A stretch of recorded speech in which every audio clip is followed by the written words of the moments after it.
صادق امین،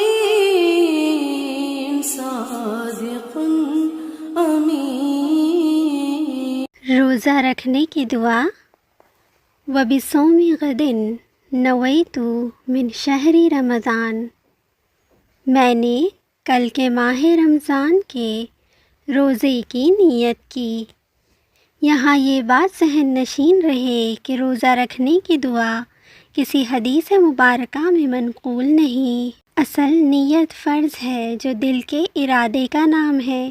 نیت کا مطلب کسی چیز کا پختہ ارادہ کرنا ہے، اور اصطلاح شرعی میں نیت کا مطلب ہے کسی کام کے کرتے وقت اللہ تعالیٰ کی اطاعت اور قرب حاصل کرنے کا ارادہ کرنا۔ نماز، روزہ، زکوٰۃ، حج وغیرہ جیسی عبادات میں نیت فرض ہے، لیکن الفاظ فرض نہیں۔